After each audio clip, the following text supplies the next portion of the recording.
Women's ODI world cup का match number 14 जो कि साउथ अफ्रीका और बांग्लादेश की विमेंस टीमों के बीच में विशाखापट्टनम के उस मैदान पर आज खेला जाएगा दोपहर को या शाम को 3 बजे से, जहां पर दो मुकाबले ऑलरेडी खेले जा चुके हैं। उन दोनों मुकाबलों में इंडियन टीम भी शामिल रही है, लेकिन बाकी जो दो टीमें रही हैं उस मैच को कैसा बनाती दिखाई पड़ी है। और एक सीधे सीधे अगर मैं कहूं तो तगड़ी बैटिंग पिच जहां पर देखने को मिली विशाखापट्टनम के अंदर खेले गए दोनों मुकाबलों में, लेकिन वहां पर बॉलर्स के लिए भी एक ऐसा फेज आता है जहां पर मदद मिलना शुरू हो जाती है। तो वो कौन सा फेज है और उसके लिए आज के इस मुकाबले में कौन सी बॉलर्स को लेकर के हमको जाना है, उसको जानने की कोशिश करेंगे। बाकी वेदर को लेकर के काफी इंपॉर्टेंट अपडेट है, पिच कैसी होने वाली है उसकी पिक्चर भी दिखाऊंगा, बाउंड्री डायमेंशंस क्या होती हैं उसको दिखाते हुए सभी प्लेयर्स के डिटेल करियर स्टैट्स और वो सारा डेटा जो कि आपको हर वीडियो में मिलता है यहां पर भी देखने को मिलेगा। बस सिंपली आपको करना यह है कि वीडियो को शुरू से अंत तक देखिए और जैसे ही आपने वीडियो कंप्लीट कर लिया, जो फ्री टू प्ले कॉन्टेस्ट के लिए आपको मल्टीपल टीमें बनानी होती है ना, ये भी आपको मैं बता दूंगा कि दोनों टीमों की तरफ से जो प्लेयर्स खेलेंगे प्लेइंग 11 में उनको कितनी कितनी टीमों में आपको रखना है। सिंपली सिर्फ आपको पूरा वीडियो शुरू से अंत तक देखना है। और जैसा मैंने आपको बताया कि शाम को 3 बजे से आज ये मैच खेला जाएगा विशाखापट्टनम के उस मैदान पर जहां पर दो मुकाबले ऑलरेडी खेले जा चुके हैं और ये दोनों मुकाबले भी शाम को 3 बजे से ही स्टार्ट हुए थे, जिसमें पहला मुकाबला 9 अक्टूबर को हुआ था इंडिया और साउथ अफ्रीका की विमेंस टीमों के बीच में, जहां पर इंडियन टीम ने पहले बैटिंग करी 251 रन बना करके ऑल आउट हो गई। और हालांकि बैटिंग पिच वहां पर भी काफी बेहतर देखने में मिली थी, जहां पर पावर प्ले में इंडिया का एक भी विकेट नहीं गिरा था। पहले 10 ओवर में 55 के स्कोर पर बिना किसी नुकसान के इंडियन टीम थी। हालांकि बाद में जाकर के एक ऐसा फेज आया जैसे जैसे गेंद पुरानी होती चली गई ना, रन बनाने थोड़े से मुश्किल हुए, विकेटें भी थोड़ी सी ज्यादा गिरी। लेकिन सेकंड इनिंग के अंदर जब एक बार साउथ अफ्रीकन टीम जिसने पहले 10 ओवर में ही 34 के स्कोर पर 2 विकेटें गिरा दी और एक बार लगा ही था कि मैच पूरी तरह से निकल चुका है हाथ से साउथ अफ्रीका के साथ, तो उसके बाद क्लोई ट्रेयन जिन्होंने पहले 3 विकेटें ली थी, बाद में 49 रन की शानदार पारी खेली और उसके बाद साथ साथ एक मैच विनिंग इनिंग आई नडाइन डी क्लर्क की 84 ना बाद की कमाल की धमाकेदार विनिंग, जो कि कभी कभी ही किसी प्लेयर की इनिंग में आती है। और उसी के दम पर साउथ अफ्रीका ने स्कोर को चेंज किया, 252 रन बना करके 7 विकेट पर मैच को जीत लिया। और इन दोनों इनिंग्स के अंदर अगर आप देखें ना तो इक्वली कंट्रीब्यूशन रहा पेसर्स का भी और स्पिनर्स का भी। पहली इनिंग में 5 विकेट पेस और 5 विकेट स्पिन को मिली, सेकंड इनिंग के अंदर 3 विकेट पेस और 4 विकेट स्पिन को मिली। तो ये तो पहले मैच का हाल था, लेकिन जब सेकंड मैच की तरफ जाया गया, दूसरा जो मैच खेला गया इसी मैदान पर और वो भी उसी पिच पर खेला गया जिस पर पहला मैच हुआ था, स्टिल अगर आप देखें तो इंडियन टीम ने एक बार फिर से पहले बैटिंग करी, 330 रन बना दिए। हालांकि 49वें ओवर में ही टीम ऑल आउट हो गई थी, मतलब अगर पूरे 50 ओवर खेल जाती तो ये स्कोर 350 तक भी जा सकता था। पहली इनिंग के पावर प्ले में एक बार फिर से कोई विकेट नहीं गिरा 58 के स्कोर पर, लेकिन सेकंड इनिंग में ऑस्ट्रेलियन टीम ने शुरुआत ही काफी शानदार करी। पूरे मैच के दौरान इन्होंने 6.5 के आसपास का अपना रन रेट मेंटेन रखा और अंत में एक बार ऐसा फेज आया था जबकि ये run rate required run rate 7 के ऊपर चला गया, लेकिन उसके बावजूद काफी आसानी से ऑस्ट्रेलियन टीम ने काफी पहले ही मैच को जीत लिया 331 रन बनाकर के 7 विकेट पर। और पहली इनिंग और सेकंड इनिंग दोनों में अगर आप देखें तो एक बार फिर से वही इक्वल कंट्रीब्यूशन पेसर्स और स्पिनर्स का, यानी कि ऐसा कुछ नहीं था कि सिर्फ स्पिनर से डोमिनेट करेंगी या सिर्फ पेसर्स ही। ये चीज इस पिच पर देखने को मिली है, लेकिन उनसे भी ज्यादा बैटर्स डोमिनेट कर रही हैं, ये भी देखने को मिला है। यहां पर तो दोनों इनिंग्स के पावर प्ले में कोई विकेट नहीं गिरा था। पिच कुछ इस तरीके से देखने को मिली थी, पूरी तरह से हार्ड और फ्लैट, और उसके साथ साथ बाउंड्री डायमेंशंस अगर आप देखें तो वुमेन्स क्रिकेट के हिसाब से ठीक ठाक ही था। हालांकि एक निराशाजनक खबर है कि आज के इस मैच के पहले जो वेदर फोरकास्ट है, हल्की हल्की बारिश होती दिखाई पड़ सकती है आपको मैच के दौरान भी। मैच जब 3 बजे शाम को शुरू होगा ना, उस टाइम पर भी बारिश की संभावना है, बीच में थोड़ा सा शायद बारिश रुके, लेकिन आगे बढ़ने के साथ साथ भी बारिश आने की संभावना रहेगी। हालांकि ये उम्मीद है कि मैच पूरा हो जाएगा, भले ओवर्स कम हो लेकिन पूरा होने की संभावना है। तो कुछ इस तरीके की बैटिंग शानदार पिच देखने को मिलेगी, जहां पर आपको मैंने कहा था ना कि एक ऐसा फेज आता है कि बॉलर्स के लिए काफी हेल्प होती है, काफी हेल्प तो नहीं लेकिन विकेट निकालने के चांसेस बनते हैं। वो चांसेस बनते हैं गेंद पुरानी होने के बाद, जब 25 से 30 ओवर गेंदबाजी हो चुकी होती है सेम बॉल से, तो उस दौरान यानी कि लास्ट के डेथ ओवर्स में बॉलिंग कौन करता है वो जानना बहुत जरूरी है। और साथ ही साथ पावर प्ले में भी कौन बॉलिंग करेगा वो भी जानना जरूरी है, जो कि आगे बता दूंगा। बाकी उसके पहले हम आगे चलें, आप जाइए, लिंक आपको मैंने नीचे इसी वीडियो के डिस्क्रिप्शन और पिन कमेंट में दे रखा है अपने टेलीग्राम चैनल का, जहां पर आपको मैच के बाद, टॉस के बाद बेसिकली सारे अपडेट्स आते हैं कि कैसी कंडीशन है, कैसी पिच है, क्या टॉस का अपडेट रहा और क्या मेरी अपनी टीम रहेगी। जानने के लिए उसको टेलीग्राम और व्हाट्सएप चैनल दोनों का लिंक आपको मैंने इसी वीडियो के डिस्क्रिप्शन और पिन कमेंट में दे रखा है, जाइए क्लिक करके दोनों चैनल को ज्वाइन कर लीजिए। वहां पर टीम तो मैं कहूंगा आप मुझसे लीजिए ना लीजिए, लेकिन पिच रिपोर्ट के लिए जरूर जाकर के ज्वाइन करिए। और जैसा मैंने आपको बताया कि ज्वाइन कर लेंगे तो वहां पर आपको सारे अपडेट्स तो मिल ही जाएंगे और आसानी से अपनी टीम बनाने में भी आपको हेल्प मिलेगी। फिलहाल हम आगे बढ़ेंगे और बात करेंगे प्लेइंग 11 और बैटिंग ऑर्डर की। सबसे पहले तो साउथ अफ्रीकन टीम, जिनका टॉप ऑर्डर देखें तो लॉरा वुल्फहार्ट है, तजमीन ब्रिट्स है, सून लूस और मारियान काप इनका टॉप 4 बैटिंग ऑर्डर में। और उसके बाद आती है यहाँ पर एनिकी बॉस्च, सिनालो जाफ्ता और क्लोई ट्रेयन जो कि 10 ओवर की बॉलिंग भी पिछले मैच करते दिखाई पड़ी थी। बाकी नडाइन डिक्लर्क है, अयाबोंगा खाका है, तुमी सेखुकुने है और नानकुलेको मलाबा जो कि इनके लेफ्ट आर्म ऑर्थोडॉक्स बॉलर हैं। तो बेसिकली ये जो इनके 4 मेन बॉलर्स हैं, साथ ही साथ इसमें अगर आप ऐड कर दें क्लोई ट्रेयन को भी और साथ ही साथ मारियान काप को भी, तो टोटल 6 बॉलिंग ऑप्शन होती है, जहां पर मारियान काप और खाका ये आपको पावर प्ले में शुरुआती बॉलिंग करना शुरू करती हैं और उसी में मारियान काप आपको डेथ में भी बॉलिंग करते दिखाई पड़ती हैं और मिडिल ओवर में और साथ ही साथ डेथ ओवर में भी मलाबा और क्लोई ट्रेयन दोनों बॉलिंग करती हैं और नडाइन डिक्लर्क तो है ही डेथ ओवर स्पेशलिस्ट। तो इस तरीके से रोल होता है साउथ अफ्रीकन प्लेयर्स का। अब इसके आगे बढ़ते हुए अगर इनका करियर भी देख लें, चूंकि हम वनडे क्रिकेट की बात कर रहे हैं, तो क्या इनका एक्सपीरियंस रहा है पूरा का पूरा वनडे क्रिकेट के अंदर, स्पेसिफिकली इस वर्ल्ड कप के शुरू होने के पहले अगर आप देखें, जैसे लॉरा वुल्फार्ट इनकी जो प्लेयर 112 मुकाबले खेल चुकी थी, 4670 रन थे, 48 का बैटिंग एवरेज था। तो इससे आपको ये पता चला कि क्या एक्सपीरियंस इनका है, ना सिर्फ इनका बल्कि जितनी भी बैटिंग ऑर्डर में बैटर्स हैं या ऑलराउंडर्स हैं उनका भी। जैसे 155 मैच में 3321 रन,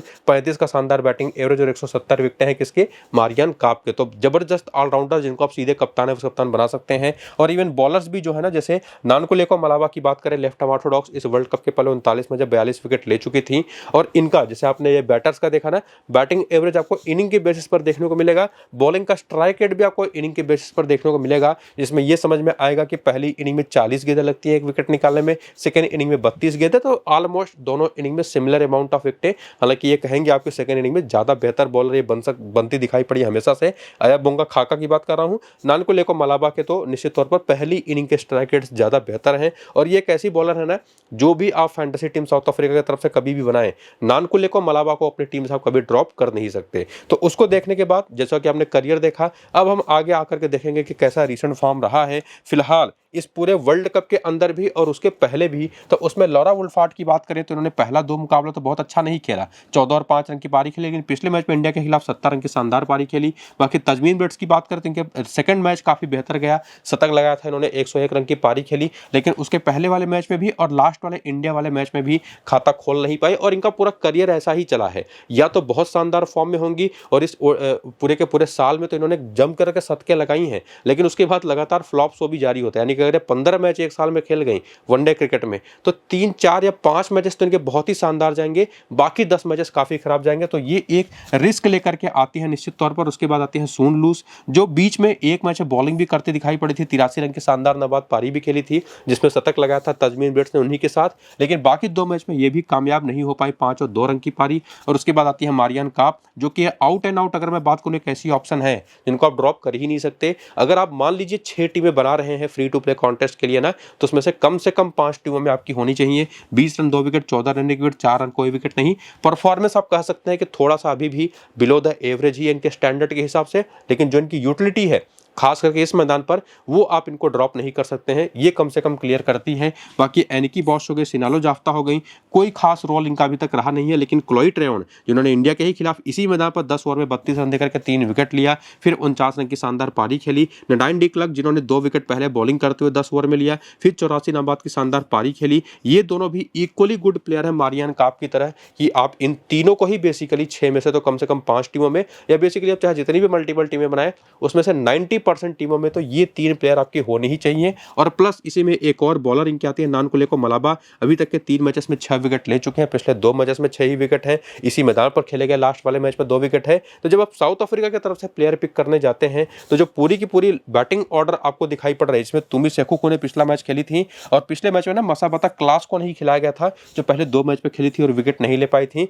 तो तुमी सेखुकू ने खेली थी, इन्होंने 1 विकेट लिया था। तो ये जो कुल मिलाकर के 4 ऐसी प्लेयर हैं जो कि आपके 90% टीमों में होने चाहिए। इनके साथ साथ आपके पास 2 ऐसी और बेसिकली मैं कहूंगा 3 ऐसी प्लेयर हैं, लॉरा वुल्फार्ट, तजमीन ब्रिट्स और सून लूस, जो कि आपकी मान लीजिए 6 टीमें बन रही हैं, तो उनमें से 4 ऐसी टीमें होनी चाहिए, मिनिमम से मिनिमम 4 टीमें, जिसमें इन 3 में से तो 2 प्लेयर आपकी होनी चाहिए। किसी में दोनों ओपनर्स हो, किसी में लॉरा वुल्फार्ट के साथ सून लूस हो, किसी में तजमीन ब्रिट्स के साथ सून लूस हो, तो किसी टीम में सून लूस के साथ आप कभी कभी किसी 1 या 2 टीम में आप ऐसा करिए करिएगा कि इन दोनों ओपनर्स को ड्रॉप करिए, सून लूस को ले जाकर के किसी एक बॉलर को एक्स्ट्रा ऐड करिए। वो बॉलर तुमी सेखू खूने खेलेंगी तो वो हो सकती हैं, या अगर मसाबता क्लास खेलती हैं तो वो हो सकती हैं। तो इस तरीके से आपको यूज करना है या पूरा का पूरा डेटा। और जैसा मैंने आपको बताया ना कि डेटा तो आप यूज करेंगे ही, डेटा को यूज करने के साथ साथ जो आपको ने बताया कि कौन सी प्लेयर को कितनी टीमों में रखना है उसको भी आपको यही से ध्यान देना है। अब आगे बढ़कर के हेड टू हेड के भी आंकड़े देखें तो लॉरा वुल्फार्ट ने, अगर हम बात करें सामने बांग्लादेश की टीम के खिलाफ, तो टोटल 9 मैचेस में 421 रन बनाए हैं, तो नंबर इनके जबरदस्त हैं। और उसके साथ साथ बैटिंग एवरेज है 60 का, हालांकि अभी तक करियर में उन्होंने पहली ही इनिंग की बैटिंग करी भी है बांग्लादेश के खिलाफ। और उसके बाद तजमीन बिट्स की बात करें तो इनके भी 4 मैच 180 रन है, 45 का एवरेज है। और उसके बाद सून लूस के 16 मैच में 13 विकेटें भी, 177 रन भी हैं। ये थोड़ा सा डाउन साइड पर चली जाती हैं स्टैट्स के मामले में बांग्लादेश के खिलाफ भी। और जैसा मैंने को कहा था ना कि चाहे वो मारियान काप हो, चाहे वो नडाइन डी क्लर्क हो, क्लोई ट्रेवन और नानकुलिको मलाबा, इनके नंबर्स में नानकुलिको मलाबा के नंबर्स तो अच्छे नहीं हैं, लेकिन उसमें अगर आप देखें नडाइन डी क्लर्क के 3 मैच में 3 विकेटें हैं, इवन क्लोई ट्रेवन के 12 मैच में 265 रन है, 5 विकेटें हैं। और साथ ही साथ मारियान कप के 18 मैच में 256 रन है। तो बैटिंग से तो आंकड़े थोड़े से खराब हैं।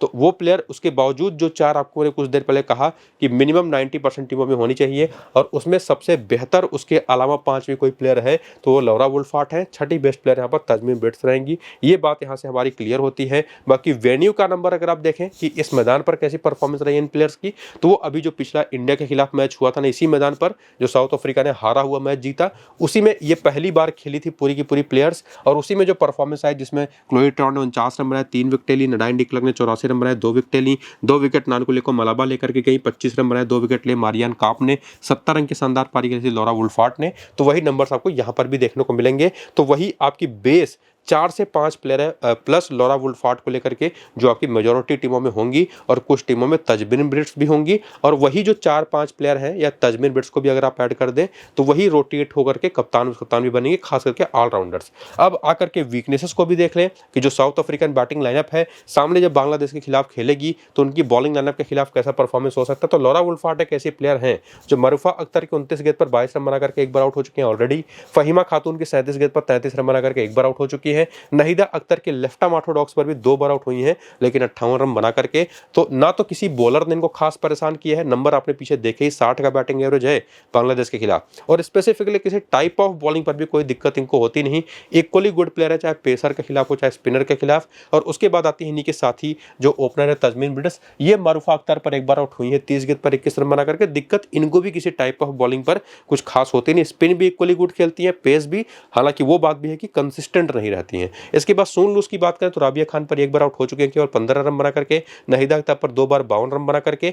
ऑफ स्पिनिंग की कमजोरी रही है, 1084 गेंद पर 740 रन बना करके 28 बार। और साथ ही साथ लेफ्ट आर्म ऑर्थोडॉक्सी 553 गेंद पर 339 रन बना करके 14 बार। तो काफी ज्यादा स्पिन पर परेशानी रही है। सिमिलरली आप यानी कि बॉस को देखेंगे तो ये भी लेफ्ट आर्म ऑर्थोडॉक्स पर फंसती हैं, 89 गेंद पर 55 बना करके 3 बार। ऑफ स्पिन पर भी 155 गेंद पर 111 रन बना करके 6 बार। नहीदा अख्तर ने इनको एक बार आउट कर रखा है। और तजमीन ब्रिट्स का तो आपको मैंने बता ही दिया कि क्या दिक्कत उनको रही है। बाकी सिनालो जाफ्ता और नडाइन डी क्लर्क जो कि लेग स्पिन पर इतनी बुरी है ना, नडाइन डी क्लर्क अगर आप देखें तो 81 गेंद पर 40 रन मार करके 5 बार आउट हुई हैं, 8 का एवरेज है। और उसमें राबिया खान जो लेग स्पिनर है बांग्लादेश की, उनकी 2 गेंदें इन्होंने फेस करी हैं, कोई रन नहीं बनाया और दोनों बॉलों पर आउट हुई हैं। तो ये एक बड़ा इंटरेस्टिंग डेटा है नडाइन डी क्लर्क को लेकर के जो आपको ने दिखाया और समझाया। और साउथ अफ्रीकन टीम को तो पूरा क्लियर कर ही दिया कि कौन कितनी टीमों में होंगी। बाकी ठीक उसी तरह से जैसे आप साउथ अफ्रीकन टीम का बैटिंग ऑर्डर देखे थे, उसी तरह से टॉप 4 अगर प्लेयर देखें बैटिंग में तो ये है बांग्लादेश की, जहां पर रूबिया हैदर, शर्मीन अख्तर, निगार सुल्तान और शोभना मोस्तरी हैं। उसके बाद इनका मिडिल ऑर्डर है सुमैया अख्तर, सोरना अख्तर और फहीमा खातून जो कि बॉलिंग भी करती हैं।